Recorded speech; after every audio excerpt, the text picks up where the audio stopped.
Nagpunta sa Ehipto ang sambahayan ni Jacob. Naglakbay nga si Israel, dala ang lahat niyang ari-arian. Pagdating sa Beersheba, naghandog siya para sa Diyos ng kanyang amang si Isaac. Pagsapit ng gabi, tinawag siya ng Diyos sa isang pangitain. Jacob, Jacob, narito po ako, sagot niya. Ako ang Diyos ng iyong ama, sabi sa kanya.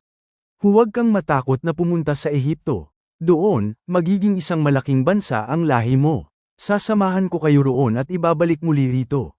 At nasa piling mo si Jose kapag namatay ka na. Mula sa Beersheba ay naglakbay si Jacob. Isinakay siya ng kanyang mga anak, kasama ang kanyang mga apo at mga manugang sa karwaheng ipinadala ng Faraon.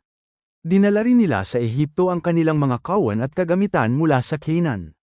Kasama nga niya ang kanyang mga anak, mga manugang at mga apo. Ito ang talaan ng lahi ni Israel na nagpunta sa Ehipto. Si Jacob at ang kanyang mga anak at mga apo, si Ruben na kanyang panganay at ang mga anak nitong sina Inik, Palu, Hezron at Carmi, si Simeon at ang mga anak nitong sina Jemuel, Jamin, Ohad, Jekin, Zohar at si Saul na anak ng babaeng taga-Canaan.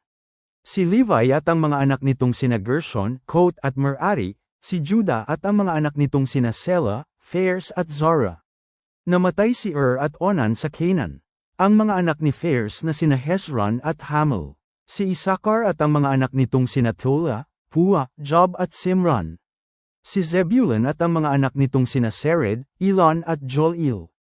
Ito ang mga anak at apo ni Jacob kay Leah na pawang ipinanganak sa Mesopotamia. Kabilang dito si Dina, ang anak na babae ni Jacob. 33 silang lahat. Kasama rin dito si Gad at ang mga anak nito na sina Zaphian, Hagi, Suni, Esban, Eri, Arodi at Areli, si Asher at ang mga anak nitong sina Jimna, Iswa, Aisu, Berias at ang babaeng kapatid nilang si Sera. Ang mga anak ni Berias ay sina Heber at Malkiel. 16 ang mga anak at mga apo ni Jacob kay Zilpa, ang aliping ibinigay ni Laban kay Leah. Kabilang din sa talaang ito ang mga anak at mga apo ni Jacob kay Rachel, sina Jose at Benjamin, sina Manasseh at Ephraim, mga anak ni Jose kay Asenet na anak ni Potiphera na pari sa Heliopolis. Sa Ehipto isinilang ang dalawang ito. Ang mga anak ni Benjamin ay sina Bela, Becher, Asbel, Gera, Naaman, Ihi, Rose, Mopam, Hopam at Ard. 14 ang mga anak at mga apo ni Jacob kay Rachel. Kabilang pa rin dito si Dan at ang bagtong niyang anak na si Hasem, at si Naphtali at ang mga anak nitong sina Jezeel, Guni, Jezer at Silam. 7 ang mga anak at mga apo ni Jacob kay Bila, ang aliping ibinigay ni Laban kay Rachel. 66 ang mga anak at mga apo ni Jacob na nagpunta sa Ehipto. Hindi kabilang dito ang kanyang mga manugang.